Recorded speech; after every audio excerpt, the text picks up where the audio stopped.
이슈의 핵심에 가장 가까이 그리고 쉽게 다가갑니다. 오후에 뉴스 세포를 깨우는 시간 뉴스 후 시작합니다.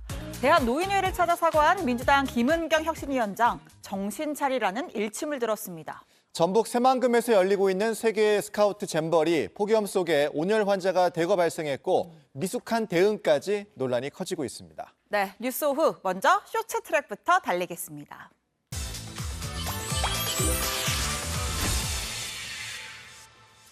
첫 번째 트랙은 체온도 넘겼답니다. 흔히들 평균 체온을 36.5도라고 하잖아요. 우리 몸보다 밖이 더 뜨겁습니다.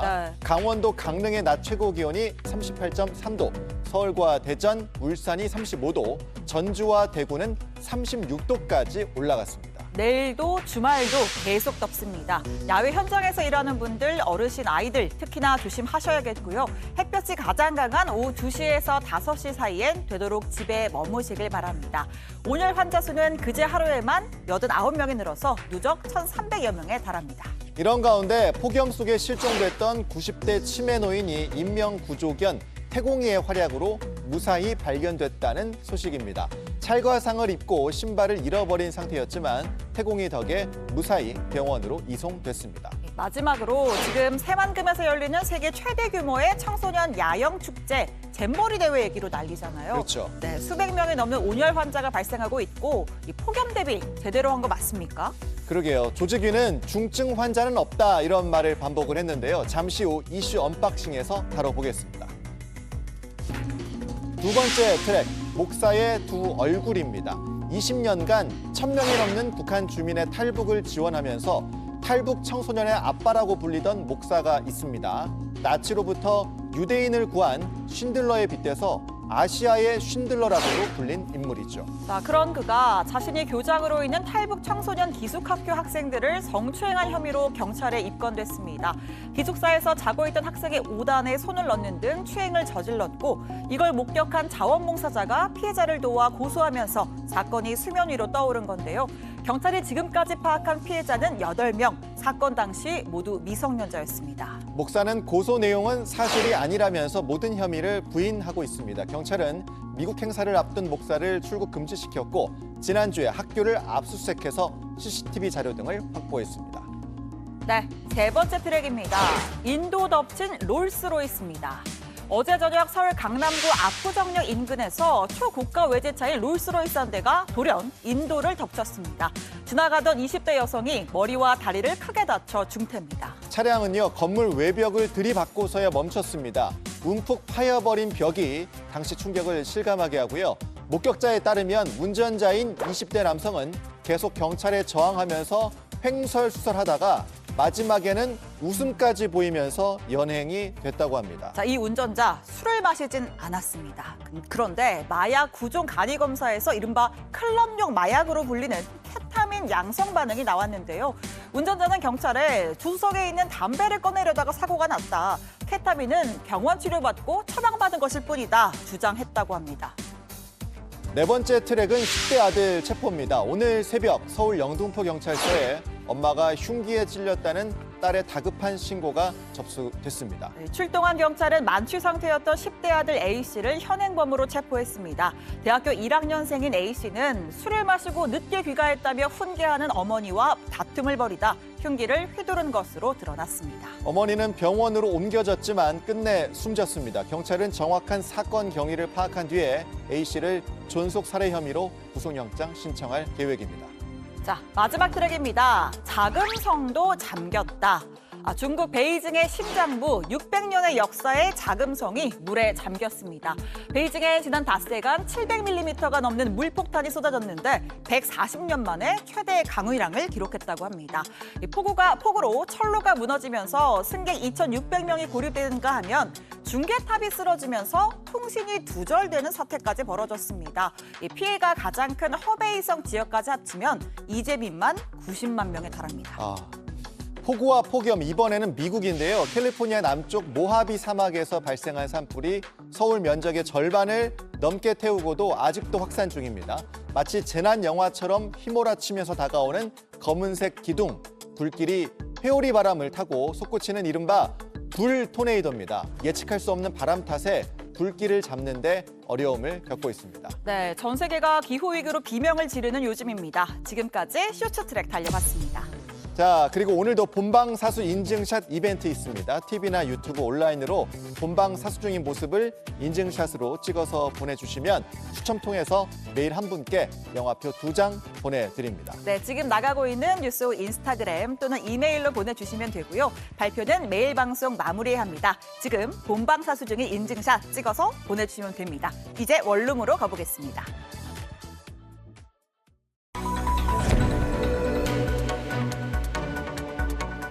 제 발언에 대한 여러 비판과 논란에 대해서 사과의 말씀을 드립니다. 더욱 신중하게 발언할 것이며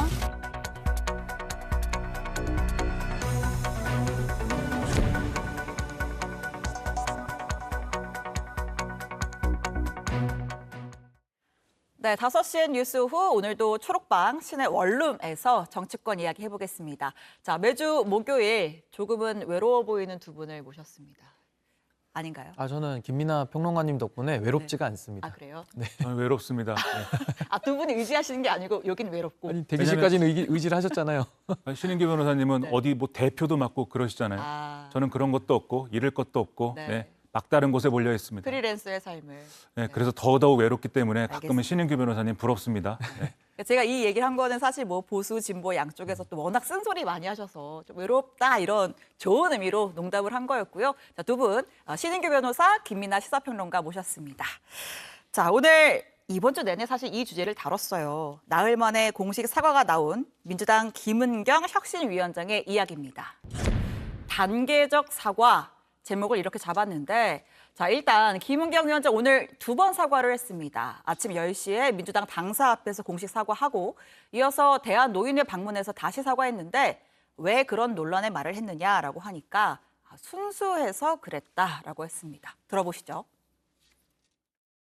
마음은 되게 순수했는데 투표라고 하는 것이 이렇게 중요한 것이다. 그것이 생각지 않게 그렇게 저는 이렇게 퍼져나가지 그건 이제 제가 판단을 하지 못했던 부족함이 분명히 있었던 것 같아요. 네, 마음은 순수했다. 자, 이 나흘 만에 나온 공식 사과를 평가한다면 어떨까요? 우선 저는 뭐 김은경 혁신위원장이 지금 혁신의 주체가 아니라 지금 혁신의 대상이 되고 있다라고 보여지고요. 예. 원래 사과라는 것도 보통 우리가 사과를 해야 될 때도 있고 또 사과를 받을 때도 있지 않습니까? 네. 보통 보면은 사과의 메시지가 좀 단순해야 됩니다. 네. 자꾸 이런 식으로 변명이 붙고 하면은 오히려 그 진정성이 더 퇴색될 수가 있고요. 음. 사과의 행태도 바로 잘못을 지적받았을 때 쿨하게 사과를 하면 될 일인데 이걸 갖다가 시간을 길게 끌면서 이거는 뭐 사과를 하면서도 이제 본전을 못 찾은 거 아니냐 네. 이런 비판을 또 받을 수 있기 때문에 저는 뭐 늦게라도 사과한 것에서는 뭐 의미를 부여합니다만은 너무 그 사과의 형태나 메시지가 매우 부족했다. 네. 저 그렇게 평가합니다. 뭐 쉽게 말해서 욕은 욕대로 먹고 사과를 했다. 뭐 이렇게도 볼 수가 있을 것 그렇습니다. 같아요. 네. 마찬가지로 이제 이런 사건이 불거졌을 때는 바로 사과해야죠. 예. 이거는 특정 세대에 대해서는 어떻게 보면은 그 세대의 정치적 역할이나 이런 것들을 폄하한 것이기 때문에 네. 그렇기 때문에 이것은 빠른 사과가 필요했는데 빠르게 사과하지 않았고 예. 사과를 안 한 거에 더해서 혁신위의 2명의 대변인들이 나와서 이제 이거는 사과할 일은 아니라고 생각한다라고 설명을 해버리는 바람에 또 논란을 키우고 네. 이게 뭐 유감 표명이나 이런 것들은 했지만 구체적인 사과의 어떤 이 제스처가 나오지 않았기 때문에 또 논란을 키우고 이런 상태에서 이제 나흘째 이제 사과를 한 거 아니겠습니까? 네. 그래서 처음에 이제 이 발언이 어떤 돌발 발언처럼 나왔다고 하면 예. 그러면 이것에 대해서 빠르게 사과를 했으면은 그 사과를 계속 반복하면서 어떻게 수습을 했을 수 있는 일일 수도 있었는데 예. 그게 아니라 지금 뭐 버티다가 나흘 만에 사과를 했다가 되니까 사실은 사과를 뭐 했어야 되는 거지만 네. 뭐 안 하는 이맘도 못한 측면도 있고 여러모로 지금 곤란한 상황을 스스로 초래한 것이죠. 네, 두 분 의견이 좀 통일되는 것 같습니다. 자, 그 대한노인회를 가서 김호일 이제 위원장을 만났는데 그 김 위원장이 좀 일침을 가하면서 뭐랄까 좀 우프다고 할까요? 좀 보기 드문 장면이 벌어졌어요. 그 장면 보면서 좀 이야기 이어가겠습니다. 요 사진이라도 내가 뺨을 한 대 때리겠습니다. 예? 정신 차리고 앞으로는 절대로 그런 일 없기를 바랍니다. 정신 차려. 네, 지금 보면은 뭐 노인들이 난리가 났다. 내가 뭐 뺨이라도 뭐 해야 뭐 직성이 풀리는데 안 되니까 사진이라도 좀 이렇게 때리겠다 하면서 김 위원장이 바로 앞에 앉아 있잖아요. 근데 저렇게 사진을 좀 이렇게 손으로 치는 모습을 보였는데 좀 이 장면을 보고 좀 과하다 이렇게 느낄 수도 있을 것 같고요.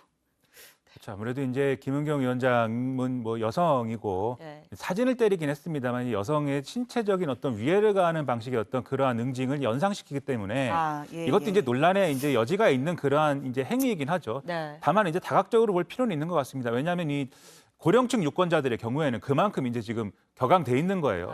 지금도 이제 어떤 때리는 액션을 보면은 그냥 어떤 뭐 이 제스처를 한번 취하는 게 아니지 않습니까? 여러 번에 걸쳐서 정말 힘을 굉장히 많이 실어서 이제 때리고 있는데 그 정도로 이제 격앙돼 있는데 왜냐 하면은 지금 그러니까 남은 수명에 맞춰가지고 거기에 비례해서 뭐 투표권 이런 것들을 주자라고 하는 식의 어떤 그런 발언이 갖고 오는 여러 가지 파장이나 이런 것들이 그러니까 1인 1표제라는 거를 훼손했다라는 어떤 이론적인 어떤 그리고 민주주의의 원칙을 훼손했다 이런 비판도 가능한 거지만 고령층 유권자들 입장에서는 아니 우리가 나이를 먹었다는 이유로 정치적인 권리를 박탈당해야 되는 거냐. 어떻게 공당에서 그런 말이 나올 수가 있느냐. 이렇게 분노할 수밖에. 본능적인 반감이 좀 커질 수가 있는 거죠. 네. 그렇죠. 오히려 그동안에 이제 사회적 경험이나 이런 걸 통해서 나이를 먹어가면서 이제 이 나라는 앞으로 어떻게 가야 되겠다라고 하는 지혜를 얻은 측면도 있는 것인데 이것을 왜 이렇게 폄하하느냐라고 하는 그러한 분노가 크기 때문에 이제 그러한 이제 고령층 유권자를 대변하는 단체의 이제 장 입장에서는 뭔가 이제 어떤 액션을 취해야겠다. 이제 이런 이제 마음의 발로인 것으로 보이고요. 그래서 이제 논란의 여지가 있지만 또 이런 상황을 계속 자초하고 만든 것에 대한 민주당의 책임 이런 것들을 다시 한번 느껴야 되는 장면이 아니겠느냐 생각을 합니다. 알겠습니다. 근데 저는 노인 회장님의 저런 뭐 격앙된 마음은 제가 이해를 하겠는데요. 당사자가 그래도 사과를 하러 온 거 아닙니까? 그렇다면 훈계를 하시더라도 그 방식이 조금 더 품위 있고 좀 교양 있게 하셨으면 어땠을까라는 아쉬움이 듭니다.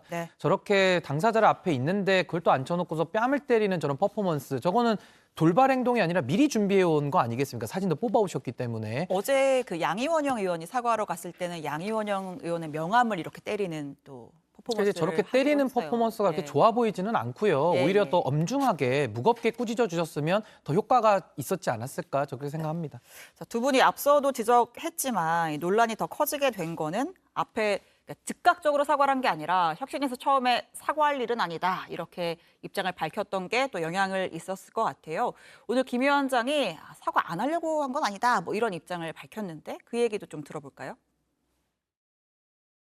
앞서 사과할 일 없다고 하셨었는데 사과하지 않는다는 말씀은 안 했고 지난번에 말씀 나눈 것에는 다니면서 계속 마음 푸셔라. 제가 어리석었다, 부족했다라고 하는 말씀으로 저는 그게 대체가 된다라고 생각을 했었습니다. 네, 사과하지 않겠다고는 안 했다라고 했는데 제가 오늘 첫 주제 제목을 단계적 사과로 잡았잖아요. 그러니까 처음 논란이 일었을 때는 사과할 일이 아니다 이렇게 혁신위의 공식 입장이 나왔다가 그 다음에 이제 지도부가 유감스럽다라고 했고 결국에는 이제 당사자가 직접 현장에 가서 죄송하다 이렇게 나흘에 걸쳐서 단계적 사과를 해서 좀 논란이 더 불거진 측면도 있는 것 같습니다. 그러다 보니까 여당의 공세가 상당히 거센데요. 자, 국민의힘 장해찬 최고위원이 김 위원장의 늦어지는 사과에 대해서 이런 해석을 내놨습니다. 들어보시죠.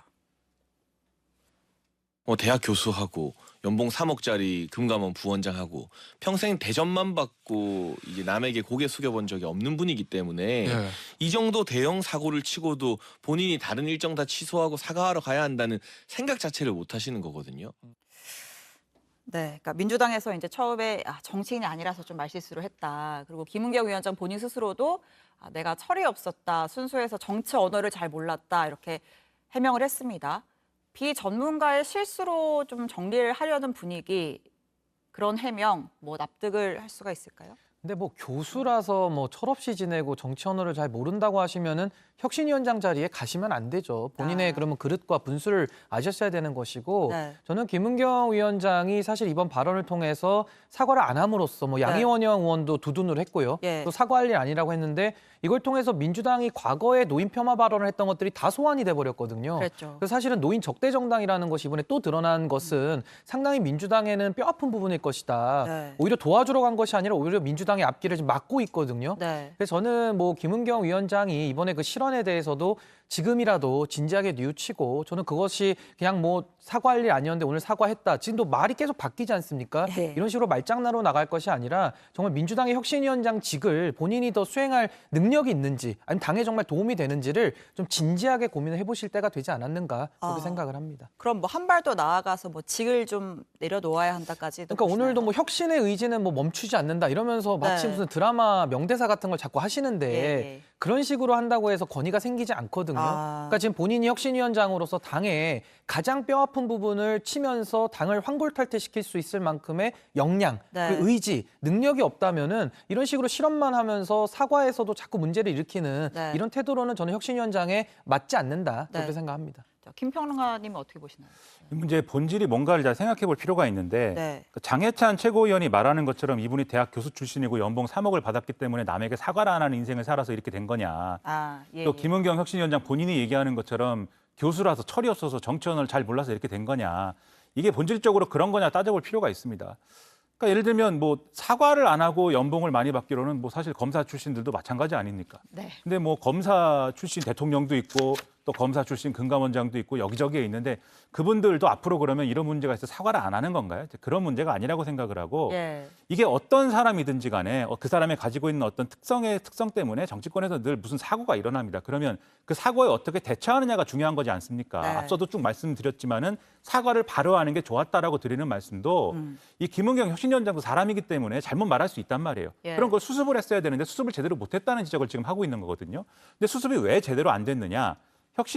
민주당의 혁신위가 당내 기반이 그렇게 뿌리가 깊고 단단하지 않습니다. 네. 그런데다가 그동안 이 혁신위를 구성하는 과정과 이재명 대표에 대한 사법 리스크의 논란이 있었기 때문에 외적으로도 지금 취약하지 않습니까? 네. 그러다 보니까 혁신위 입장에서 혁신위가 이게 뭐 사과를 하고 잘못을 인정하고 뭐 이렇게 되면은 우리가 밀리면 밀리는 것이고 혁신위가 밀리게 되면 앞으로 혁신을 할 수가 없어.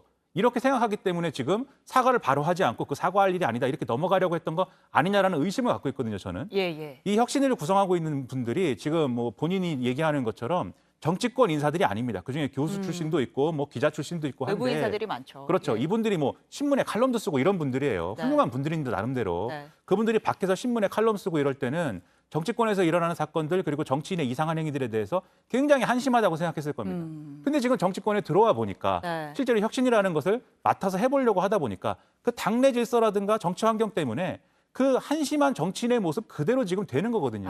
김은경 혁신위원장 둘러싼 논란이 한심한 정치권에서 보이는 모습 그대로 지금 다 진행이 된 거지 않습니까? 역설적으로. 그렇죠. 네. 그렇다면 이게 사람, 교수 출신, 3억 연봉 이런 문제가 있느냐? 그렇지 않은 거죠. 우리 정치가 이런 새로운 뭔가 이 정치에 발담그지 않았던 분들 데려와도 그런 분들 다 이상한 분들도 만드는 그런 정치를 지금 또 하고 있는 거다. 이런 네. 점에서 보면은 혁신위원장으로서 그냥 내 생각, 내 상식만 가지고 할 수 있는 과제가 아니라는 거를 예. 인식을 해야 됩니다. 훨씬 더 이제 좀 유능한 어떤 그런 능력이 있어야 되고 훨씬 더 큰 각오가 있어야 되고 훨씬 더 철저한 자기 관리가 있어야만 지금 네. 혁신위원장을 할 수 있는 것인데 네. 그 때를 지금 놓쳐버린 놓쳤다. 그런 아쉬운 상황이다라고 생각합니다. 네. 그러니까 좀 당내 기반이 약한 혁신위가 좀 권위를 유지하려고 사과를 좀 미뤘던 것이 오히려 혁신위의 권위를 좀 훼손하는 결과가 됐다라는 해석을 좀 김 평론가님 말고도 또 하는 분이 있는 것 같아요. 민주당 또 미스터 쓴소리로 불리는 원로인 유인태 전 국회 사무총장도 비슷한 평가를 내렸습니다.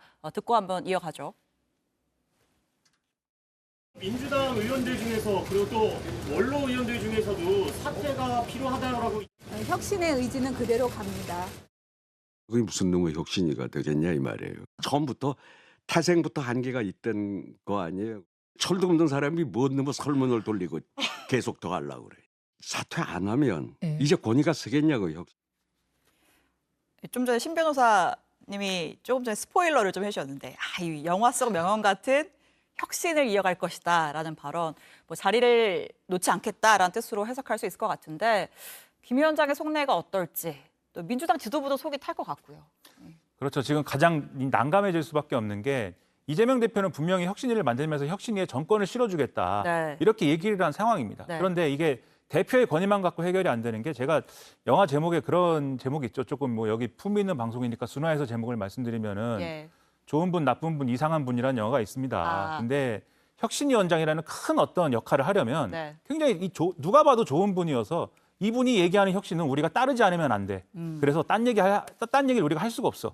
이런 분위기 속에서 혁신을 하거나 아니면 뭐 비유하기로 나쁜 분이어서 정말 욕 먹고 조직적인 반대에 부딪히고 그러면서도 손에 피 묻히면서 이건 해야 되는 거니까 더 이상 얘기하지 마라 이렇게 치고 가거나 이런 스타일의 어떤 혁신위원장이어야 사실 이 혁신이라는 어떤 과제를 할 수 있는 건데 지금 연속된 이러한 사건들 때문에 김은경 혁신위원장님 이상한 분이 된 거거든요. 이상한 분이 되면은 아무도 이분의 얘기를 듣지 않는 거예요. 오늘도 보면은 민주당의 이제 전용기 의원이 그런 주장을 했습니다.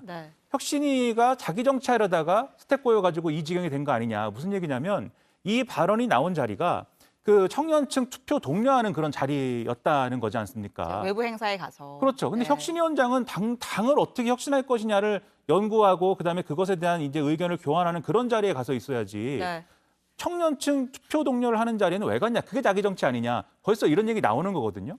혁신위에 손가락질을 하면서 이거 자기 정치하는 사람들이라고 하는 그 의원들이 이제 당내에 계속 늘어날 것인데 혁신위에 혁신 과제를 내놓으면 그게 먹힐까요? 그게 가장 큰 문제가 지금 되고 있는 겁니다. 그러다 보니까 지금 또 뭐 국민의힘에서는 뭐 현대판 고려장을 민주당이 뭐 하고 있다 이렇게 오늘 백드롭까지 걸어서 아주 또 세게 공세를 이어가고 있는데 지금 이재명 대표가 휴가 중이잖아요. 휴가 중이면서도 이 혁신이 어떻게 좀 헤쳐나가야 할지 골치가 아플 것 같아요. 근데 건의는 스스로 세워나가는 거다 저는 이렇게 생각하고요. 아까 방금 유인태 전 총장님의 말씀은 지극히 상식을 지금 말씀하고 계신다. 근데 민주당이 그 상식에 못 미치는 것이고요. 김은경 위원장이 하려던 말의 뜻을 잘 곱씹어 보면 미래 세대가 정치에서 배제돼 있다. 그러니까 미래 세대의 정치 참여를 더 독려하고 싶다 이 얘기 아닙니까? 근데 그걸 왜 반대로 노인 폄하 발언으로 이어집니까? 차라리 젊은 세대들이 마음껏 정치할 수 있도록 국민권 휴직제를 도입한다든가 아니면 선출직에 대한 총량을 좀 제한하는 입법을 한다든지 아니면 원외의 정치 신인들이 정치 들어오기가 상당히 어렵거든요. 그 문턱을 낮춰주기 위한 여러 가지 제도적 방안들이 이미 민주당 안에도 있을 거예요. 좋은 얘기 할 거 많은데. 이런 얘기들을 좋게 얘기해야 되는데 그거를 완전 아달르고 어달르다고 그런 식으로 폄하 발언을 하면은 이거 정치를 하실 자격이 없는 게 이번에 드러난 거 아니냐. 겸허히 받아들이시면 좋겠습니다. 알겠습니다. 자, 이재명 대표 휴가 얘기를 해서 지금 뭐 정치권에 휴가 간 분들 많습니다. 그래서 휴가 이야기 좀 준비를 해봤습니다. 영상 먼저 보고 오시죠. 대통령님 내외분께서 입장하시겠습니다.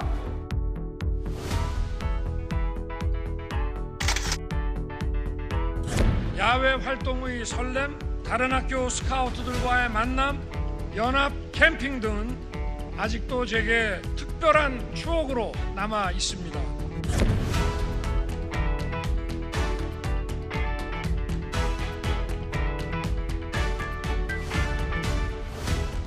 네, 윤석열 대통령 어제부로 공식 휴가 시작됐는데 첫날부터 쉬지 않고 전북 군산을 찾아서 일정을 소화했습니다. 자, 새만금을 갔는데 첫 일정으로 뭐 호남을 택한 이유가 있을까요? 뭐 아무래도 이제 호남에 대해서 좀 이제 그 표를 더 이제 그동안에도 호남에 대해서 빚을 졌다라고 인식을 하고 있을 것이고 좀 아무래도 호남의 지지도가 많이 낮지 않습니까? 그걸 의식한 행보로 저는 보여지고요. 뭐 상당히 그거는 뭐 바람직하다 이렇게 생각을 합니다만은 지금 이 잼버리 이 축제와 관련해 가지고 사실은 대통령의 참석 여부가 지금 중요한 것이 아니라 상당히 지금 뭐 열사병이라든지 여러 가지 지금 그 준비 미숙과 소홀로 인해 가지고 지금 그 행사의 취지가 다 지금 몰각되고 있거든요. 그래서 이런 부분에 대해서 준비가 매우 미숙했다라는 지금 비판을 또 정부는 넘어가야 할 상황 아니냐 이렇게 평가를 합니다. 그런 것도 좀 챙겼어야 하지 않을까. 그러니까 대통령이 오시는 행사이기도 하고 여가부 장관을 주무장관으로 지정해서 문체부 장관, 행안부 장관 이렇게 팀을 이루어서 준비를 했다고 하는데 전 세계에 많은 청소년들이 오잖아요. 그리고 이제 대한민국 지금 기후 자체가 상당히 더울 것이 뻔히 예상이 되는데도 이걸 제대로 미연에 방지 못했다라는 것은 좀 비판을 피하기는 매우 어렵다 저렇게 봅니다. 저희가 이 잼버리 논란은 조금 있다가 박준규 앵커가 또 이슈 언박싱이라는 코너에서 또 시원하게 풀어드릴 예정인데 좀 호남행에 집중을 해서 보면 또 어떤 의미 있다. 또 해석을 더 할 수 있을까요? 그러니까 이런 얘기를 하니까 신인규 변호사도 그렇고 저도 그렇고 미움을 받는 거예요. 네, 이런 얘기를 또 해야겠는데 호남 어떻게 웃으시네요. 미움 얘기를 하시니까. 호남의 대통령이 특히 보수 세력이 계속 방문을 해서 호남에서 현재 좀 지지율을 높이기 위해서 노력하는 건 저는 좋다고 생각합니다. 그런 일이 계속 있어야죠. 다만 그 방식에 대해서는 조금 의문이 남는 게 있어요. 왜냐하면 마치 이런 것 같거든요. 그동안 이제 호남 지역의 어떤 여러 가지 정치적인 한이랄까 또 피의식이랄까 그런 것은 실제로 이제 80년 광주로부터 이어지는 그러한 어떤 피해를 실제로 받고 거기에 대한 이제 우리 사회의 어떤 차별이나 이런 것들이 작동을 해왔고 그것이 또 정치적으로 충분히 복권되었는가, 그러니까 진상이 다 규명되었는가, 충분히 이 역사적 진실에 대해서 모든 국민들이 아 이것은 그 당시에 민주화 운동을 하려고 했던 그런 사람들이 어떤 희생된 독재 권력의 어떤 그러한 공권력에 희생된 그러한 일이야라고 믿게 되었는가에 대해서 의문이 남기 때문에 아직도 이제 원통이하고 그런 게 있는 거 아니겠습니까? 예. 그런데 지금 윤석열 정권의 접근 방식 그리고 지금 국민의힘의 접근 방식을 보면은 그 정치적 문제는 이미 다 해결됐다라는 듯한 그러한 뉘앙스고 그렇기 때문에 이제부터는 경제적인 지원, 네. 경제적인 발전을 위주로 우리가 많이 뭔가를 안겨주겠다 네. 이런 태도예요. 저는 경제적인 발전이 중요하지 않다고 얘기하는 게 아니라 네. 그것이 굉장히 중요하지만 이 전에 거 정치적인 문제들이 해결됐냐의 문제에 있어서는 그것이 해결이 잘 안 됐다를 넘어서서 이 정권은 그런 문제들을 좀 악화시키고 있지 않나는 의심이 들거든요. 그러니까 역사적으로 몰지각한 발언하는 사람들 지금 윤석열 정권이 굉장히 많이 있지 않습니까? 네. 그런 것까지 종합을 해보면 이런 정치적인 문제들도 풀어가면서 네. 이 경제적 지원을 해주는 것이 호남의 신뢰를 얻는 데에는 가장 중요한 어떤 그런 게 될 것이라고 생각을 합니다. 그러니까 저도 좀 동의하는 부분이, 그러니까 호남에 찾아가시는 것도 높게 평가를 할 수 있지만은 네. 더 본질적으로 정말 호남이 가지고 있는 그 정서, 네. 그리고 지금도 민주당 정부를 향해서 직접 적용은 안 했지만 뭐 반국가 세력이라는 얘기들까지도 하고 있지 않습니까? 네. 이런 식으로 메시지는 분열적인 것들이 나가면서 몸으로만 찾아간다. 이것도 아마 국민들께서 받아들이시기에는 매우 좀 부족할 것이다. 저 그렇게 네. 생각합니다. 용산에서 두 분 하신 말씀을 좀 듣고 우리가 호남 방문 때 이런 것도 좀 신경 써야지라는 걸 좀 참고하면 어떨까? 싶을 미움을 정도로. 더 많이 받게 되겠죠. 오늘 이후로. 네, 좋은 말씀인 것 같습니다.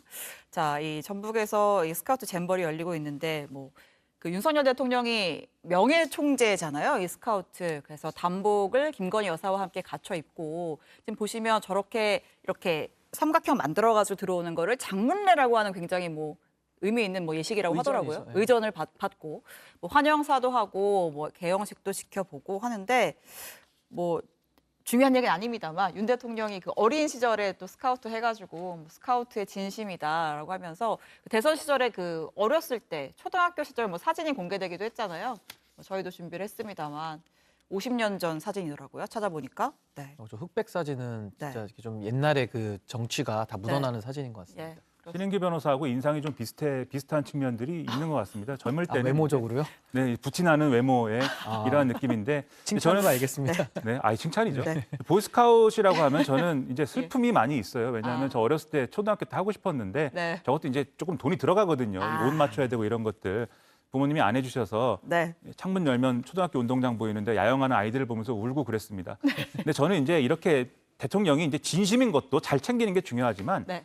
안 해본 거, 잘 모르는 것도 네. 잘 챙기고 그것에 신경 써주는 것이 훨씬 더 좋은 효과가 있지 않을까 그런 생각도 합니다. 알겠습니다. 자, 휴가에 이어서 마지막으로 하나 더 준비를 했습니다.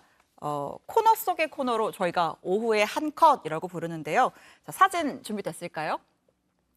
네, 대장동 50억 클럽 중 한 명으로 지목된 박영수 전 특검.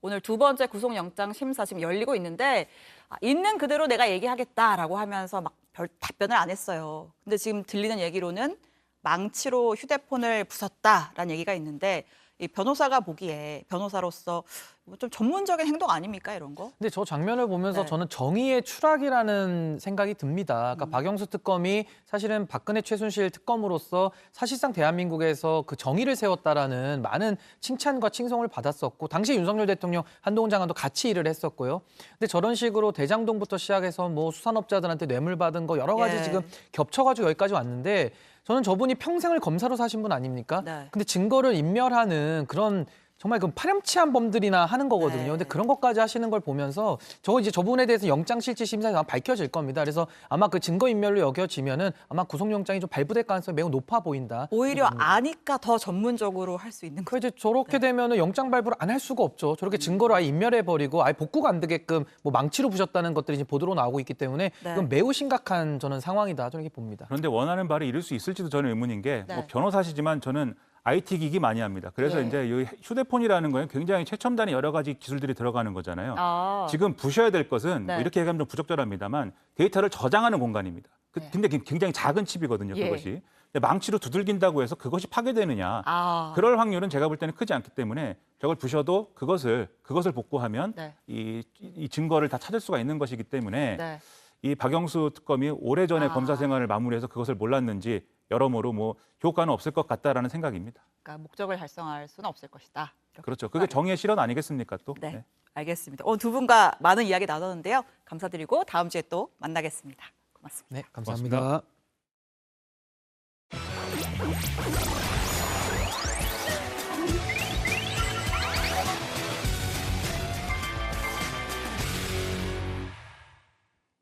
세상 모든 이슈를 풀어봅니다. 이슈 언박싱. 오늘 해볼 얘기는요. 자, 지금 난리가 났습니다. 생존 게임이냐, 혐한 제조 축제냐, 이게 도대체 무슨 말입니까? 폭염과 미숙한 대응으로 각종 오명을 뒤집어 쓰고 있는 2023 새만금 세계 스카우트 잼버리 얘기를 해보겠습니다. 이틀 전부터 이제 전북 새만금에서 열리고 있죠. 세계 스카우트 연맹이 4년마다 개최하는 청소년 야영 대회입니다. 규모가요 159개국에서 4만 3천 명이 참가를 하니까요 엄청 큰 국제 행사죠. 어제 윤석열 대통령이 개영식에 참가했다는 내용도 앞서 전해드렸습니다. 자, 지금 발생하고 있는 문제 중에 일단 폭염, 이거 예상 못했던 문제 아니죠. 잼버리 개막하기 전부터 계속 우려가 나왔고 전라북도 그리고 정부에서도 대비하고 있다고 강조를 해왔었습니다. 저희가 폭염 대책도 또 그것도 만만치 않습니다. 맞아요. 폭염도 만만치 않아요. 온열질 환자들이 상당히 나올 걸로 예상되기 때문에 잼버리 병원에 베드가 지금 원래 40개 있었는데 그걸 150개로 늘렸어요. 폭염에 대한 대비가 굉장히 중요했습니다. 그래서 저희는 각종 그늘막을 곳곳에 설치하고 뒤에 보이시는 동물 터널을 만들었습니다. 그래서 가장 뜨거운 시간에는 이곳을 이용해서 폭염을 피할 수 있고요. 자, 이렇게 대비를 했다면서 지금 상황이 왜 이렇죠? 그리고 잼버리 조직위원회 사무총장은요, 개막 첫날에 이렇게 말하기도 했습니다. 우려하는 것과 달리 참가자들은 굉장히 강한 정신력을 갖고 있으며 야영 생활에도 익숙하다. 폭염이 과연 정신력으로 극복할 수 있습니까? 개막하고 이틀 만에 온열 환자 400여 명이 발생을 했고요. 그리고 또 어젯밤에 그 개영식 행사 도중에 100여 명이 또 폭염에 쓰러졌습니다. 조직위는 중증 환자는 없다고 계속 말하고 있지만 이러다가 정말 큰일이 나면 그때는 어떻게 할 겁니까? 특단의 대책이 필요한 시점입니다. 두 번째, 시설과 운영 문제도 제기되고 있습니다. 화장실, 샤워실, 탈의실 등 시설이 모자라고 열악하다는 목소리가 높고요.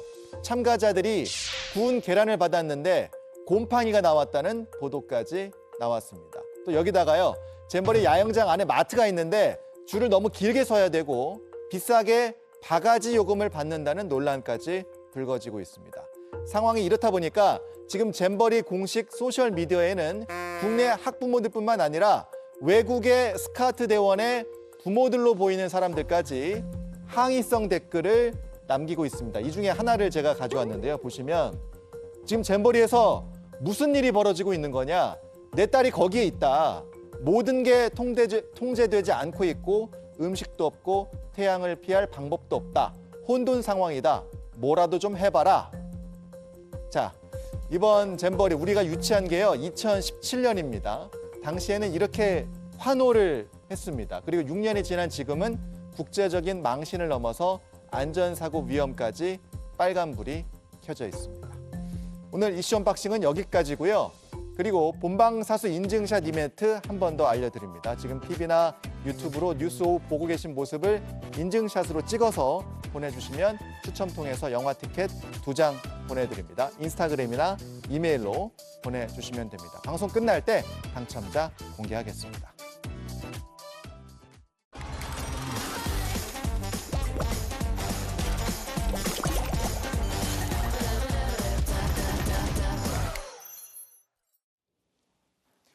네, 뉴스룸에서 이어가겠습니다. 오늘은 진술 분석 전문가 김미영 박사 그리고 신유진 변호사 두 분 모셨습니다. 어서 오십시오. 안녕하세요. 네, 안녕하세요. 어서 오십시오. 자, 웹툰 작가 주호민 씨의 사건 얘기를 오늘 좀 차분하게 조금 해볼 필요가 있을 것 같아요. 어제 이제 특수교사를 고소한 거에 대해서 추가 입장문을 냈고 사과의 뜻을 밝혔습니다. 또 공소장 내용이 일부 공개가 되면서 그 녹음기로 녹취를 했다는 그 특수교사의 녹취 내용도 일부분 이제 공개가 됐습니다. 일단 주호민 씨가 입장문을 낸 내용 간단하게 먼저 좀 정리를 해주실까요? 여러 가지 사항이 네. 현재 논란이 되고 있는 이슈들에 대해서 이제 이야기가 됐었는데요. 네. 그 중에 이제 주요 내용을 이야기를 하자면 이제 발달 장애가 있는 아이의 이제 부모 입장에서 네. 당시에 이제 녹음 상황을 통해서 학대 정황을 의심했고 네. 그로 인해서 이제 분리를 해야 되겠다라는 생각에 좀 섣부른 게 좀 충분히 심사숙고하지 못한 부분들이 있었다라는 점들 네. 일부 이제 사과를 하면서 네. 현재 이제 고소 취하에 대한 부분은 법적으로 의미가 없기 때문에 네. 실제로 탄원서를 제출하려고 한다라는 의사를 표현하고 있습니다. 방금 박사님 말씀하신 부분, 그러니까 네. 고소 취하는 지금 할 수가 없는 상황인 거잖아요. 이게 지금. 그러니까 고소 취소라는 것이 의미가 있으려면은 예. 이 고소로 인해서 범죄 성립 여부, 처벌 여부가 예. 좌우가 되는 죄인 경우인데요. 예. 이 사건은 이제 아동학대인 경우에는 예. 뭐 고소 취소 여부에 의해서 범죄 처벌 여부가 가려지는 게 아니기 때문에 그런 맥락에서는 의미는 없지만 당초에는 뭐 처벌을 원하냐라고 이제 질문을 했을 때 처벌을 원한다라고 했다가 다시 이제 탄원서를 제출한다는 거는 네. 처벌을 원치 않는다라고 입장을 이제 변경했다고 보여집니다. 그 탄원서를 제출하면 재판부는 이걸 어떻게 받아들일까요? 재판 영향이 있을까요?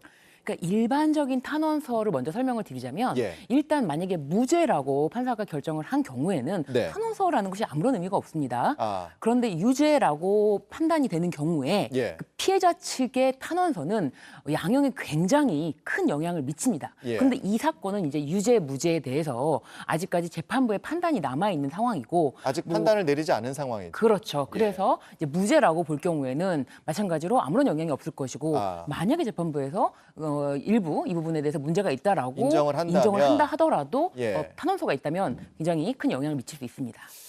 알겠습니다. 일단 탄원서 제출 의사까지 밝힌 상황. 자, 입장문을 보면 이제 논란이 됐던 녹음기 얘기가 있습니다. 물론 이제 녹음기 넣은 것 자체는 잘못이지만 넣을 수밖에 없었던 상황이 있었다. 이렇게 설명을 했더라고요. 네, 9월 5일 날 예. 일이 있었잖아요. 예. 통화학교에서 일이 있었고, 근데 그때 이제 아이에게 오늘 어땠어? 라고 물으니까 잘못했어요. 라는 식으로 위축된 어떤 반응을 하고 예. 계속 강박적으로 이제 어휘를 이제 표현하는 강박적 반복 사용하는 어휘가 늘어났고, 예. 그 이후에 그 추석 연휴 기간이었었죠. 그 예. 사이에서도 아이가 소변 실수를 굉장히 수십 번 해서 예. 좀 아이가 정서적으로 좀 불안정한 상태였고 네. 9월 13일에는 등교 거부를 하니까 네. 이게 뭔가 우리가 알지 못하는 일이 뭐가 있었으면 있지 어쩔까. 않을까? 예, 그런 부분들을 좀 확인을 하면 이 아이가 왜 이렇게 하는지를 원인을 빨리 파악을 해야 예. 대처를 할 수 있다라고 생각해서 어쩔 수 없이 아이의 특성상 의사소통이 좀 어려워서 녹음기를 넣을 수밖에 없었다라고 표현하고 있습니다. 그래서 이제 녹음기를 넣었던 행위 자체가 이것이 어떤 위법성이 있느냐 없느냐 이런 부분도 그동안 얘기는 많이 됐습니다만 과연 녹음기에 어떤 내용이 담겨 있느냐 이 부분들은 이제 공개가 안 됐는데 어떤 녹음 내용이 담겼는지 뭐 사과문에도 조금 내용이 담겼고요. 그리고 검찰의 공소장이 일부 공개가 되면서 어떤 발언들이 담겼는지도 일부 공개가 됐습니다. 이것도 뭐 전문은 아닌 것 같고요. 일부 공개가 됐는데 이 내용은 이제 신우진 변호사가 좀 설명해 주시죠. 네, 그 검찰의 공소장 내용에는 네. 어디까지나 문제되는 발언만 기재되는 네. 것이지 어떤 상황이라든지 맥락을 설명하는 점은 모든 게 다 아니라는 담겨 있는 게 것. 아니니까요. 네, 그래서 딱 굉장히 단순화해서 그 문제되는 그 문장들만 짧게 연속적으로 담겨 있습니다. 담겨져 있습니다. 그래서 검찰 공소장 내용을 보면은 아유 너 싫어 죽겠어 나도 너 정말 싫어 이렇게 담겨져 있기도 하고요. 네. 그리고 또 한 가지는 진짜 밉상이네. 도대체 머릿속에 뭐가 들어있는 거야? 라는 말도 있었고요. 그리고 또 한 가지는 네가 왜 여기 있는 줄 알아? 니네 반 교실 못 가. 친구들 얼굴도 못 봐. 너 친구들과 못 어울려. 라는 말도 담겨져 있었습니다. 일단은 방금 이제 변호사님이 강조하신 것처럼 이게 지금 대화 내용이 어느 만큼의 분량인지 저희가 정확히 모르는 상태에서 일단 공소장에 나와 있는 내용을 일단 일부 내용을 전달을 드린 거고요.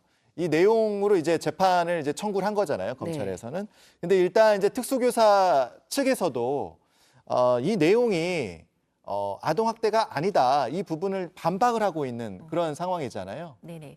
그 단편적인 내용만 가지고 짜집기를 했다라고 표현을 하고 있는데요. 예. 예를 들면 아유 싫어 죽겠어라고 하는 표현도 사실은 선생님이 아이가 싫다라고 하는 게 아니라 당시에 읽기를 가르치는 상황이었는데 아이가 이제 계속 반복적으로 했음에도 불구하고 잘못 읽어서 그렇게 하면 선생님이 싫다. 그런 행동이 싫다라는 의미였지 이게 뭔가 이제 정서적 학대 차원은 아니었다라는 이야기고요. 예. 두 번째도 마찬가지로 뭐 밉상이네 도대체 머릿속에 뭐가 들어있는 거야라는 예. 거는 이제 혼잣말로 하는 그런 부분이었고 예. 사실은 그 뒤에 사실 아이들이 좀 딴짓을 하니까 혼잣말을 예. 한 거였고 그 뒤에 책상을 딱딱딱 치면서 뭔가 주의를 환기시키는 집중을 시키는 그런 행위를 했었다.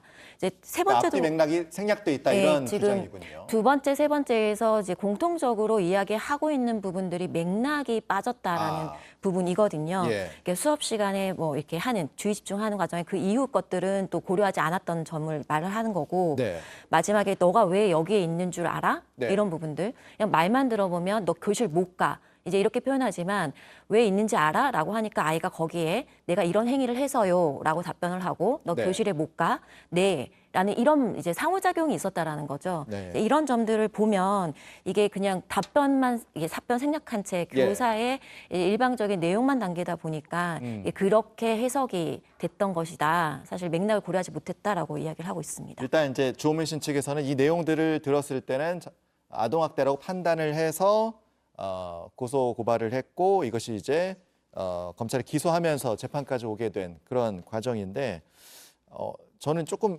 요걸 한번 여쭤보고 싶었어요. 그러니까 심리 분석 전문가시니까 혼잣말이라는 이런 것들은 어떤 심리 상태에서 이제 혼잣말이 좀 나오게 되는 걸까요?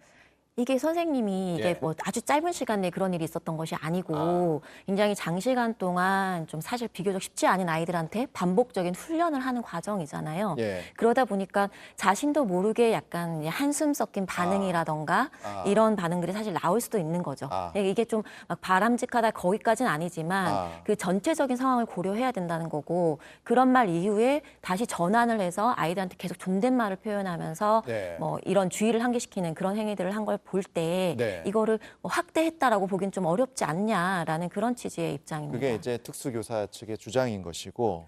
근데 이 자, 혼잣말을 예. 법적으로 평가해 보건데 법적으로는 혼잣말로는 처벌될 수가 없어요. 근데 이게 녹음이 되어 있다는 걸로 이게 증거가 되어서 있다고 해서도 이 공소장에는 이게 마치 이제 사실은 범죄 사실이라고 합니다. 범죄 사실로 적시되어 있다는 거는 이건 좀 이 조사 과정이 좀 제대로 되지 않은 건 아닌가. 혼잣말 자체는 좀 빠졌어야 되는 것이 아닌가. 공소장에는 최소한. 왜냐하면 공소장에는요. 범죄 사실만 나열하도록 되어 있거든요. 근데 이 부분은 좀 문제가 있지 않은가 싶습니다. 법정에서 이야기할 때 많이 논란이 되는 부분 사실 이런 거거든요. 그런 언행은 했는데 이게 혼잣말이었냐 아니면 아이를 향해서 한 것이냐. 근데 이 부분은 사실은 우리가 녹음만 들어서는 좀 판단하기 어려운 부분도 있습니다. 비언어적인 것들을 같이 고려해야 되는 상황인 거죠. 예.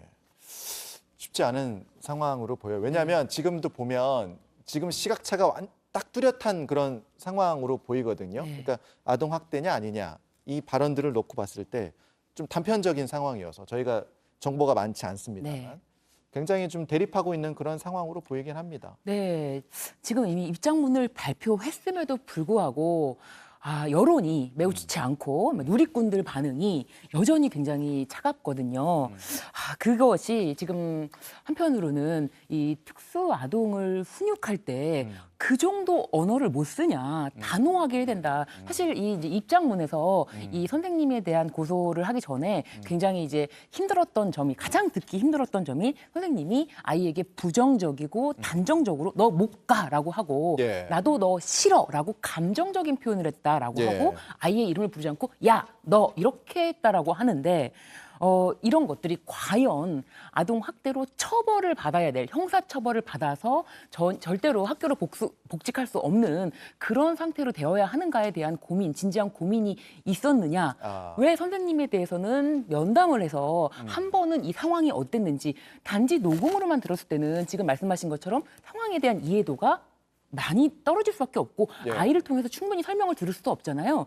그렇다면 이 선생님한테 왜 이런 말씀을 이렇게 혼잣말로 하신 건가요? 라든지 무슨 상황인가요? 라든지 왜 이런 과정을 거치지 않았느냐에 대한 그 이해가 안 되는 부분에 대해서 비난이 아직까지 있는 것 같습니다. 이 양측의 입장차는 어떻게 보셨어요? 이게 자신이 처한 상황에 따른 예. 이제 해석이 완전히 달라지게 되는 건데요. 그렇죠. 사실은 주호민 씨 측의 입장을 보면 예. 그 일이 있었던 9월 5일인가요? 그때부터 이미 아이가 위축된 반응이라던가 이제 반복적인 언어, 그다음에 소변 실수 이런 것들을 계속 해왔잖아요. 네. 그러니까 뭔가 알지 못하는 일이 있었던 것이 아닌가, 아이를 불안하게 하는 그런 의심을 한 상태로 뭔가 사건을 이제 접하게 된다라는 거죠. 등교 거부까지 하는 상황이 되니까 학교에서 아이가 뭔가 싫어하는, 원치 않는 그런 일이 있었던 것은 아닌가. 그런 상황에서 녹음기의 내용을 듣다 보면 자신의 어떤 생각과 일치하는 내용들을 더 많이 받아들이고 그렇게 해석하는 경향이 높아지게 됩니다. 그러다 보니까 그런 전체 맥락보다는 그 단편적인 내용들이 아이한테 끼쳤을 영향을 더 크게 생각할 수밖에 거기에 더 집중하게 없게 된다. 되는 그런 현상이 있는 거고 예. 이제 특수교사의 입장에서 보면 자신은 이제 했던 의도와 이런 부분들이 예. 있기 때문에 전체 상황상 그래서 말씀을 하셨잖아요. 자신이 감정적으로 좀 대응했던 부분, 네. 평정심을 잃었던 부분들은 있다. 네. 그렇지만 아이를 향한 학대 의도는 없었다라고 표현하는 건 그 일련의 과정에서 내가 노력하고 시도하고 그런 것들 같이 이제 종합적으로 보는 거거든요. 예. 그래서 그 전체 상황적 맥락을 고려해서 이제 봐야 되는데 그것을 자신의 입장에 대해서만 보다 보니까 좀 간과한 점들이 있었던 것 같습니다. 글쎄 뭐 재판이 계속 이제 뭐 이어지긴 하겠지만 양측이 좀 만나는 과정이 좀 필요하지 않을까 뭐 이런 생각도 뭐 제가 해보긴 하는데 이 얘기만 하고 넘어갈게요. 나경원 전 의원이 이제 장애 이제 딸을 키운 이제 부모로 많이 분들이 알려져 있죠. 그러면서 이제 이 사건을 바라보니까 이제 양쪽이 다 이해가 되더라. 그러니까 부모의 입장, 특수교사의 입장 다 이해가 되더라. 결론은 특수교사를 더 늘려야 되지 않겠느냐. 뭐 이런 얘기를 했는데 두 분 어떻게 해요? 뭐 이런 내용에 동의하십니까? 근데 우선 저는 이게 네. 특수교사의 한정된 논의는 아니라고 봅니다. 왜냐하면 저도 이제 이런 사건을 했었는데 저는 이제 선생님이 고소를 당하셨는데 예. 검찰에서는 불기소 처분, 이거는 뭐 아동학대가 아니다라고 불기소 처분을 내렸지만 예. 학교에서는 여전히 징계를 받으셨거든요. 직위회자라든지 그 징계를 받으셔서 그거를 이제 소청을 통해서 징계도 다시 그걸 취소시켜야지만 되는 거거든요.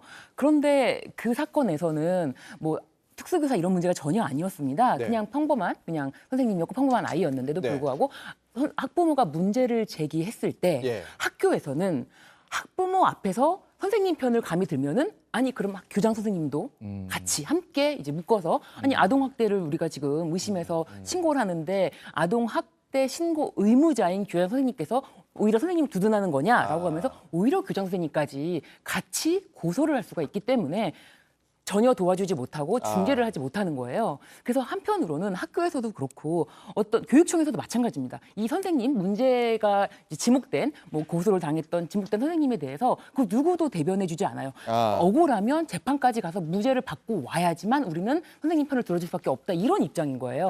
그래서 한편으로는 이런 중재라든지 예. 한편으로는 학교장의 어떤 재량권이라든지 예. 권한이라든지 이런 부분도 조금은 고려가 되어야 되지 않나. 그래서 이걸 오로지 특수학교가 아닌 일반 학교까지 저는 논쟁을 좀 확대시키는 게 맞다고 보여집니다. 고개를 끄덕끄덕 하셨는데 간단하게 하실 말씀 있으시면 붙여주시죠. 저는 이제 예. 나경원 전 의원이 한 말 중에 예. 물론 이제 제도적 개선에 대한 말씀들은 굉장히 많이 하셨는데 좀 다른 점이 있었다라고 하면 일반 교사들에게도 특수 교육과 관련된 연수를 확대해야 된다라는 부분에 좀 동의를 했었거든요. 그랬군요. 사실은 제도적으로 개선을 하는 거는 아주 필수로 필요한 부분이고 결국 이 제도가 그 뭔가 이제 의미가 있으려면 그 사람들의 인식 변화가 되게 중요한데 그러기 위해서는 일반 교사들의 특수아동에 대한 어떤 인식 변화 여기 하나 더 이제 덧붙여서 저는 이제 같이 개선되었으면 좋겠다라는 생각이 들었던 게 학부모들에 대한 인식의 어떤 변화를 일으켜줄 수 있는 것들에 대한 노력이 네. 필요하다 생각합니다.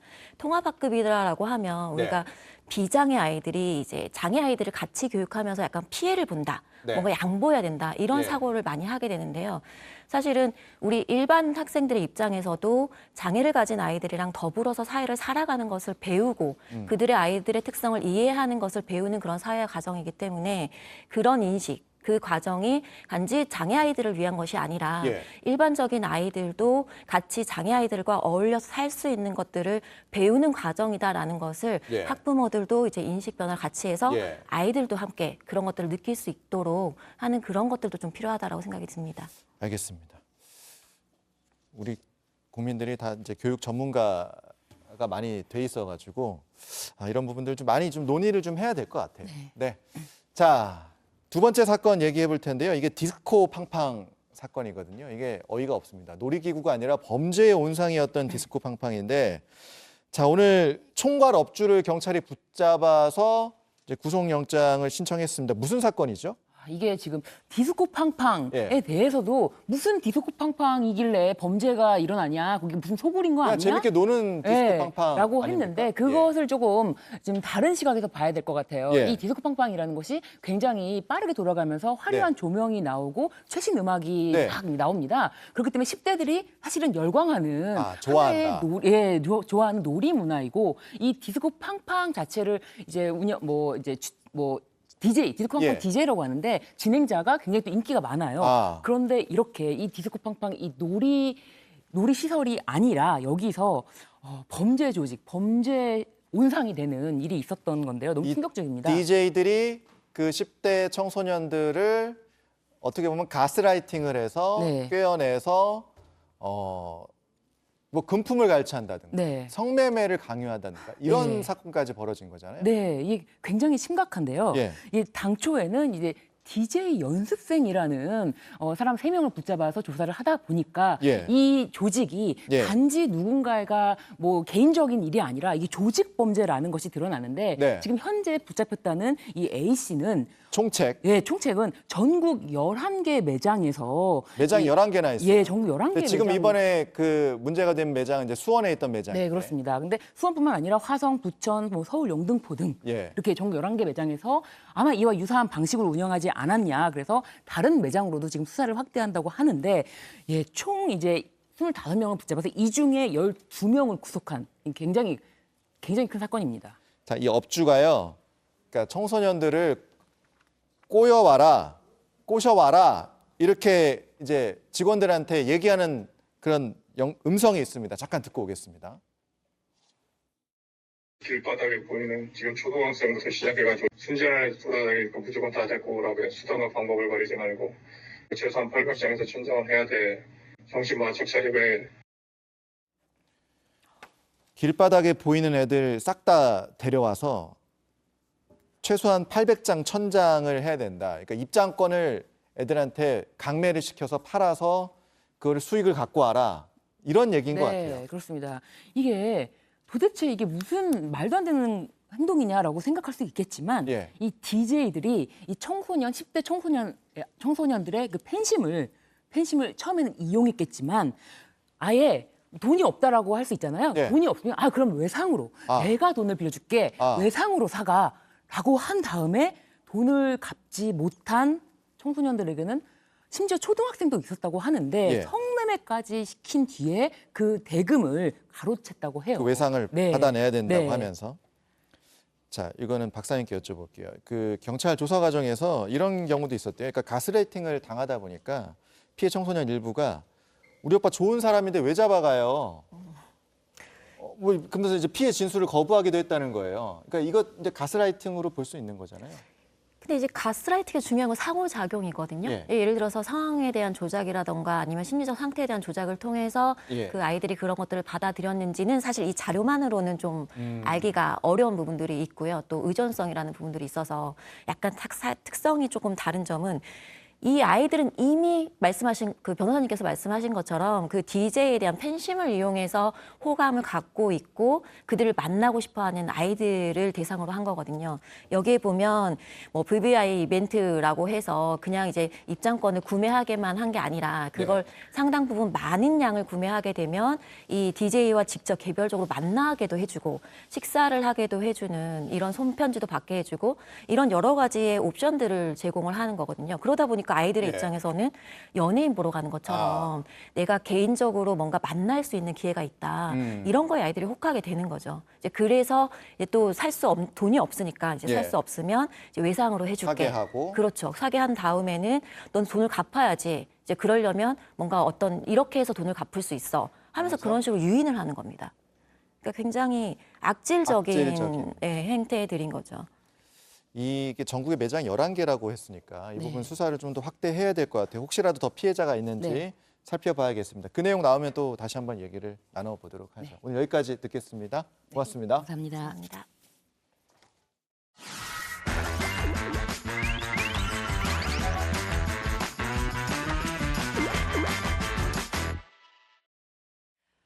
다섯 시에 뭐 보니 뉴스 보니 오늘도 가보고 들어보고 만나보는 여도현 기자와 함께하겠습니다. 네, 보니 여도현 기자입니다. 네. 어제 보고 싶었어요. 보고 싶었나요? 네. 어제 아쉬워하는 분들이 많았는데. 하루 쉬어서 뭐 했나요? 쉬어보니 마음이 불안했습니다. 쉬어보니 마음이 불안했던 불안하더라. 조금 더 알차게 준비하는 시간이었습니다. 그래서 오늘도 기대가 됩니다. 오늘은 뭘 해봤어요? 오늘은 실험해 보니입니다. 하루 쉬더니 새로운 보니가 등장했습니다. 뭘 실험한 거죠? 요즘 펄펄 끓는 더위가 이어지고 있잖아요. 방금 전에 중대본이 이 폭염 대응 단계를 2단계로 격상했는데요. 그래요? 그렇다고 야외 활동을 마냥 안 할 수는 없잖아요. 그래서 어떻게 하면 조금 덜 더울 수 있을지 실험을 해봤습니다. 알겠습니다. 쉬어보니 조금이라도 덜 더운 방법을 찾아보니 말이 안 되네요. 네, 알겠습니다. 이제 영상 보니. 저 머리 불난 것 같아요. 지금 너무 뜨겁습니다. 너무 덥습니다, 진짜. 야, 이거 다 땀이야? 사람 없는데, 다 없는데 뭐. 아이! 오늘 전국이 폭염특보고 서울도 체감기온이 35도까지 올라가는 아주 무더운 날씨인데요. 이번 주 내내 날씨가 이러고 있습니다. 어떻게 하면 덜 더울 수 있을지 제가 방법을 찾아보겠습니다. 이 사람이 아무도 없는 이 땡볕에서 혼자요. 일단은 제가 맨몸으로 먼저 5분 동안 서 있어 보고 그 다음에는 팔토시랑 모자를 써보고 그 다음에는 또 양산을 써보고 이 중에 어떤 게 제일 제 체온을 떨어뜨리는지 한번 실험을 해보겠습니다. 더워.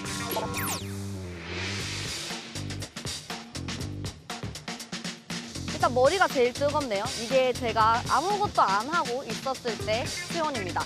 이제 이대로 5분 동안 떼약볕에 한번 있어 보겠습니다.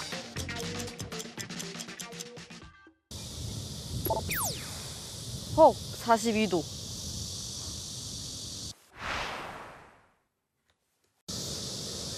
36.88도.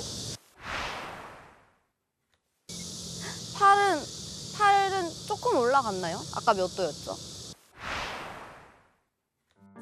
선배 모자 좀 주세요. 선배 모자 주세요. 모자 주세요. 저 머리 불타요. 모자 쓰고.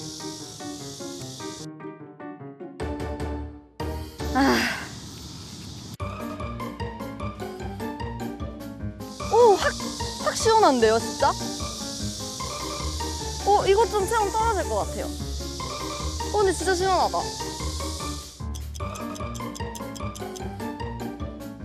이거 모자 벗고 머리부터 한번 재볼게요.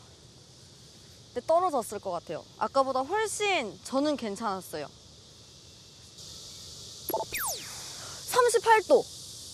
떨어졌어요. 확 떨어졌어요. 36.69도. 이거는 뭐 큰 변화는 없긴 하네요. 이제 마지막으로 팔이 진짜 완전 깨자마자 딱 느낌이 올 정도로 시원해졌는데 팔은 얼마나 변했을지. 이상하다. 36.59도. 아까보다 더 올라갔어요. 제가 늘 쓰던 그 양산을 그대로 가져왔습니다. 이번에는 양산을 쓰고 이게 얼마나 효과가 있을지 실험해 보겠습니다.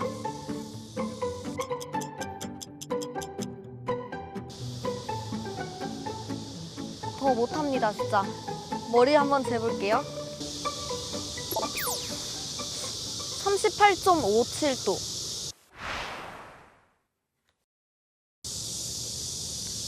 35.2도. 35도. 이게 양산 때문일까요? 지금 바람이 불어서, 잠깐 바람이 불어서 그런 걸까요?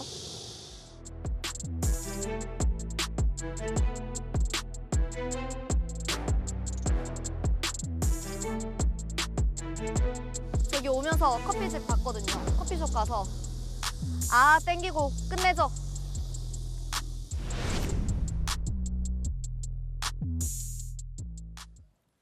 가 꿀맛이었을 것 같아요.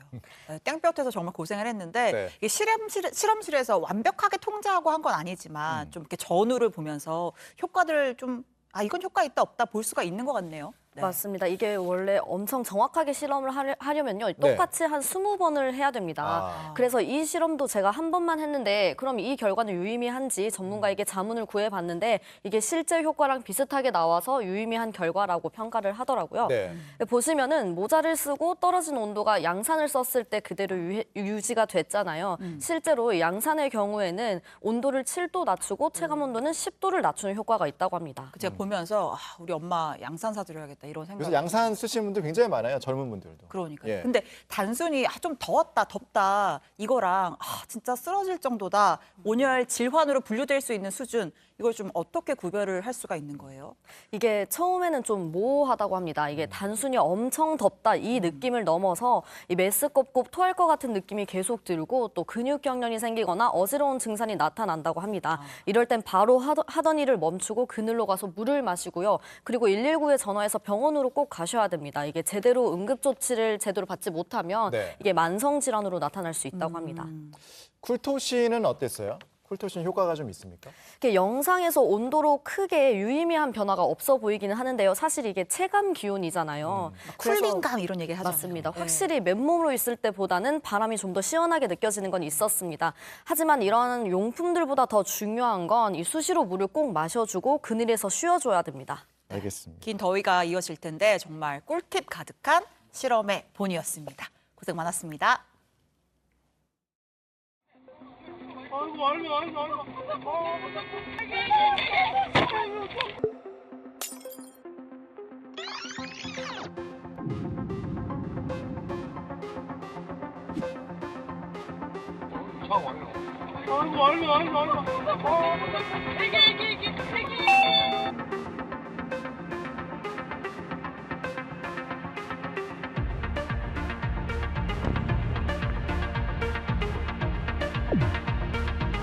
차가 섞이겠네. 소리가 나더라. 그래서 우리끼리 발을 올리고 앞에는 이빨이 하더라.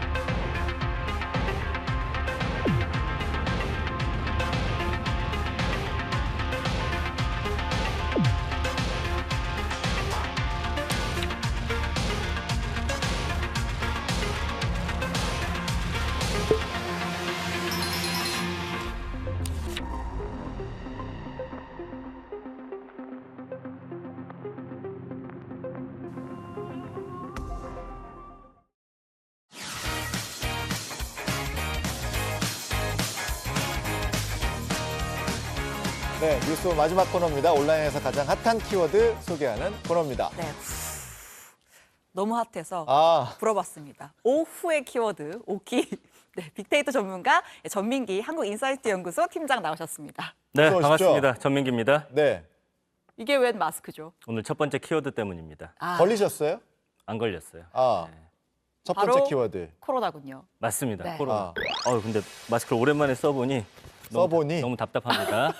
자, 연관어 코로나 확진자 늘다 보니까 이런 단어들 많이 나오고 있어요. 요즘에 이제 아무래도 휴가 시즌이니까 여행 키워드도 있고 일상, 마스크 이런 단어들 보여지고 있습니다. 네. 코로나 굉장히 지금 확진자가 빠르게 늘고 있는 그런 상황인 거죠? 맞아요. 지금 보니까 확진자 추이, 연관어 일상 보이잖아요.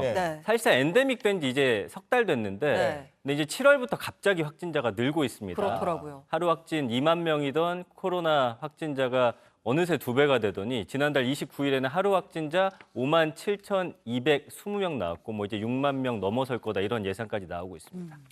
다들 어떻게 한 번씩?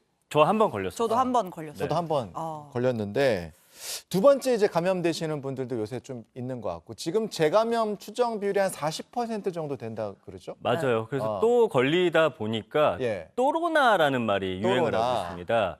그러니까 코로나에 또 걸렸다라는 뜻이고요. 지금 SNS에 또로나 걸렸다는 사람들 많아요. 반응들 보면은 내가 또로나라니. 그냥 감기일 것인가 또로나일 것인가. 또로나 걸려서 죽다 살아남. 마스크 더워도 쓴다. 이런 반응들 보여지죠. 메로나가 먹고 싶어. 의식의 흐름대로 또로나. 아 근데 네. 그 나도 모르게 또로나일 수도 있어요. 왜냐면은 감기랑 코로나랑 증상 구분이 좀 안 되는 경우가 있는데 그렇죠. 근데 또 요즘에 유행하는 새 변이는 그 눈병 증상이 있다면서요. 맞아요. 그래서 이제 코로나 변이 사실 세는 것도 어려울 정도로 너무나 그렇죠. 많아졌고요. 예. 최근에 말씀해 주신 대로 이제 새로운 변이가 유행하는데 특이하게 결막염 증상이 있다고 합니다. 이제 눈 가려우면 코로나를 좀 의심해 보셔야 돼요. 그리고 인도에서는 이 변이가 나타나고 2달 만에 하루 확진자가 100명대에서 10,000명대로 2월에서 4월 이렇게 확진자가 늘어버렸어요. 네, 굉장히 전파력이 엄청나네요. 네, 위험한 변이입니다. 그래서 이제 뭐 하루 확진자가 뭐 최대 7만 명까지도 갈 수 있다 뭐 이런 지금 전망도 나오고 있어서 좀 어떻게 대비를 해야 되는 건지 이재갑 한림대 강남성심병원 감염내과 교수에게 물어봤습니다. 전 국민의 거의 80% 정도가 이미 한 번 정도는 감염을 겪었고 백신도 꽤 맞으셨기 때문에 유행 자체가 예전처럼 한없이 치솟는 형태로 유행하지는 않을 겁니다. 일단 고위험군들은 아직도 감염되면 이제 중증으로 진행할 수도 있고 사망 위험도 있기 때문에 이제 고위험군들은 마스크 착용 꼭 해주셔야 될 것 같고 이제 그런 부분에 있어서 고위험군하고 취약계층 또 취약시설을 보호할 수 있는 여러 가지 정책 또 잘 만들어가는 게 지금 제일 중요합니다. 네. 그 요새는 코로나 걸려도 출근을 하잖아요. 그래서 제가 여쭤본 거예요. 뭐 그래도 방송하러 오실 수도 있으니까. 그렇죠. 혹시 걸리셨나요? 걸리면 전 쉬겠습니다. 예. 알겠습니다. 영상통화 연결하겠습니다. 네. 예. 아무튼 그만큼 일상화가 된 질병이니까 경각심도 좀 줄었는데 뭐 어린이, 노인들 위험할 수 있고요. 그러니까 불안해할 필요는 없지만 조심할 필요는 있어 보인다. 네. 이제 감염병 4등급 되면 아예 위험시설에서 다 벗잖아요. 다음 예. 주 발표 나니까 네. 좀 지켜는 봐야겠지만 조심해야 할 것 같습니다. 알겠습니다. 다음 키워드 주시죠. 자, 다음 키워드. 요즘 가장 핫한 키워드 중에 하나예요. 네. 난리더라고요. 초전도체입니다. 일단은 그 문송합니다 이런 말씀을 드리면서 예. 왜 초전도체 붐인 거예요? 지금 뭐 거의 광풍 수준인데 예. 이게 이제 짧게만 설명드리면 우리가 전기를 만들어가지고 집으로 보낼 때 손실이 생겨요. 근데 이 물체만 개발이 되면 손실률을 줄인다는 겁니다. 그래서 이 어느 정도 관심 있는지를 보면 전년 대비 언급량을 9,900%나 증가했을 정도로 지금 많은 분들의 관심사고요. 말 그대로 난리가 났습니다. 7월 22일에 국내 한 연구진이 이 초전도체를 우리가 개발했다 논문을 올린 게 발단이 됐습니다. 저는 초 들어가면 초사이어인 뭐 이런 게 좀 많이 떠오르거든요. 굉장히 문과스럽습니까?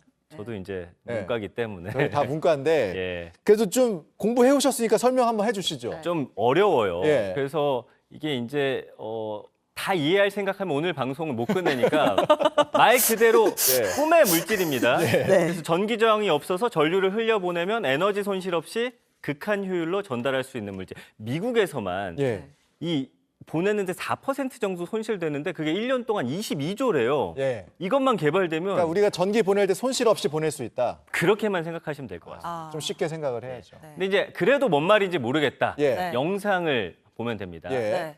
아바타, 요 영화는 아실 거예요. 예. 여기서 초전도체가 나오면 이게 된다는 겁니다. 그러니까 아바타에서 나비족이랑 인간이 싸운 이유가 바로 이 초전도체 때문인데. 그래요? 영화 보면서 전혀 몰랐네요. 네, 다시 한번 보시면 나와요. 초전도체 때문에 아바타에서 섬이 이렇게 둥둥 떠 있거든요. 뭐 자기부상 열차나 핵 융합, 양자 컴퓨터는 물론이고 전기 효율을 극대화시켜서 지구 온난화까지 해결할 수 있다는 거죠. 이게 원래 영하 200도에서나 가능한 건데 상온 초전도체를 만들어내는 게 사실 전 세계 과학자들의 꿈이었거든요. 근데 이걸 우리 연구진이 대뜸 야 우리가 해냈어 라고 하니까 전 세계 이목이 집중될 수밖에 없어요. 우리나라만의 뉴스만이 아니네요. 맞습니다. 그러니까 난리가 났고 이게 진짜면 뭐 노벨상은 따놓은 당상이고요. 한국이 인류를 구했다 이런 반응이 나올 정도로 그래서 온갖 밈들이 계속해서 나오고 있습니다. 네. 좀 소개를 해드릴게요. 재밌더라고요. 네. 보이시죠? 진짜 둥둥 뜬 저렇게 세빛 띄울 수 둥둥섬. 있다. 맞습니다. 진짜 개발되는 거면 네. 뭐 세빛 둥둥섬이 진짜 뜬다. 네. 그런 얘기도 있던데 그 애국가 가사에 이제 네. 우리나라 업적들 막 들어가잖아요. 네. 애국가에 몇 절에다가 이 초전도체 업적을 넣어야 되느냐. 뭐 이런 밈도 있고. 맞아요. 네. 제가 좀 MZ라서 좀 밈 제일 잘하네요. 네. 그래서 설명하면 네. 그 빈쌀만 세계 최고 부자가 우리나라 사람들한테 네. 우리 좀 도와주십시오. 왜냐? 대한민국의 초전도체로 부자가 돼서. 우리가 이제 부자가 되니까. 네, 맞습니다. 이런 얘기도 있고 네. 뭐 행복회로 돌리는 거 네. 저항 없이 계속 돌릴 수 있다. 아, 맞아요. 뭐 이런 얘기도 있고. 그래서 이제 국호를 사실 이게 고려대 연구진이 하다 네. 보니까 네. 대한민국에서 고려로 바꿀 수도 있다 이런 말이 나올 정도로 재밌는 댓글들이 많이 올라오고 있습니다. 네. 그러니까 이제 이렇게 되면 이제 당연히 그 다음 수순 이제 주식시장까지 좀 난리가 나는 그런 상황으로 가는 거잖아요. 맞습니다. 그래서 이제 뭐 관련주들 폭등하고 예. 있고요. 한국뿐만 아니라 미국, 중국에서도 지금 초전도체 테마주 이런 게 폭등 중입니다. 그 논문도 올라오고 있고 미국, 중국 연구진에서도 이 논문 검증 결과를 발표하고 있는데 근데 반응이 나쁘지 않습니다. 근데 사실은 김칫국을 우리가 또 마시면 안 되는 게 아직까지도 검증 중이에요. 이제 이게 나왔기 때문에 이게 맞는지 아닌지 아직 모르는 거잖아요. 바로 그 점입니다. 예, 그래서 좀 기다려봐야 될 것 같습니다. 검증위원회에서 검증을 한다고 하니까 지금 네. 이게 아직 논문이어서 네, 맞습니다. 실제 제품이 있는 게 아니니까 좀 더 지켜보죠. 네, 마지막 키워드 또 이것도 국제 뉴스입니다. 월드스타 얘기죠. 네. 이건 지금 집에서 아내가 보고 있을 텐데. 괜찮아요. 괜찮아요? 이건 진짜 눈물 없이 볼 그래요? 수 없는 키워드입니다. 예. 한번 보시죠. 이번에는 지수 이야기입니다. 블랙핑크의 지수예요. 네. 지금 오늘 열애설이 떴기 때문에 예. 감정반응들 지수에 관한 거 보면 막 천사 예쁘다, 뭐 사랑하다, 네. 기대된다 이런 게 있는데 이 천사가 오늘 열애설이 터져버렸습니다. 오늘 그 뉴스 CP 노승욱 CP도 평소엔 근엄한데 아까 막 뉴스 보고 막 이렇게 하시더라고요. 진짜요? 예, 예. 오. 그렇습니까? 네. 네, 어쨌든 알겠습니다. 이따 확인해 보겠습니다. 네, 네. 아무튼 상대 배우가 안보현 씨, 맞아요. 이태원 클래스 나왔던. 네. 네. 오늘 오후에 이제 소속사 YG 엔터테인먼트가 밝혔기 때문에 이거는 네. 이제 사실이라고 봐야겠죠. 두 사람의 열애설에 대해서 좋은 감정으로 서로를 조금씩 알아가고 있는 단계다. 두 사람을 따뜻한 시선으로 지켜봐주면 감사하겠다라고 밝혔어요. 안보현 씨 관심 뜨거웠죠. 네. 이태원 클래스에 나왔던 배우. 얼굴 보면 아십니다, 다들. 맞아요. 사실은 제 아내도 그렇고 엄마들 사이에서 이태원 클래스 본 분들은 또 신드롬 겪었던 배우 중에 하나예요. 네. 어쨌든 이제 아까 뭐 우리 전민기 팀장도 약간 이렇게 좀 슬퍼하셨고 네. 충격받은 팬들이 좀 있을 수 있을 것 같아요. 그 온라인상에 유명한 말이 있습니다. 네. 간장게장을 제낀 대한민국의 3대 도둑이라고 해가지고 간장게장을 이길 수가 있습니까? 첫 번째가 이제 연정훈 씨, 그 다음이 비, 그 다음에 고우림 씨. 왜냐면 우리의 이제 천사들을 다 이제 결혼하면서 데려갔기 때문이에요. 어쨌든 뭐 이런 반응과 함께 나는 지수가 부러운데 안보현 멋있는데 뭐 등등 서로 이제 누가 더 네. 낫다 반응들이 있고요. 예쁘게 사랑해라 뭐 응원하는 댓글도 있고요. 지금 여러 감정이 교차하고 있습니다. 알겠습니다. 자, 오후의 키워드 오늘 여기까지 들었고 네. 내일 쉬시잖아요. 쉽니다. 네, 푹 쉬시고 가실 때 마스크 주워 가시고. 네, 그럴게요. 예. 고맙습니다. 네, 안녕히 계세요. 자, 뉴스 오늘 준비한 소식은 여기까지고요. 본방사수 인증샷 이벤트 오늘도 당첨자 발표 들어갑니다. 네, 오늘 행운의 주인공은 이순진 님입니다. 손녀와 함께 본방사수하고 있다면서 인증샷 보내주셨고요. 영화 티켓 2장 받으실 주소 이메일로 보내주시면 되겠습니다. 내일도 본방사수 인증샷 이벤트 계속됩니다. 뉴스 오는요 여러분의 소중한 일상 사연도 소개해드립니다. 생일 축하한다, 시험 응원한다, 뭐든지 좋고요. 가족 또는 친구에게 전하고 싶은 말도 모두 좋습니다. 인스타그램, 이메일로 보내주시면 소개를 해드리겠습니다. 내일 다시 뵙겠습니다. 고맙습니다.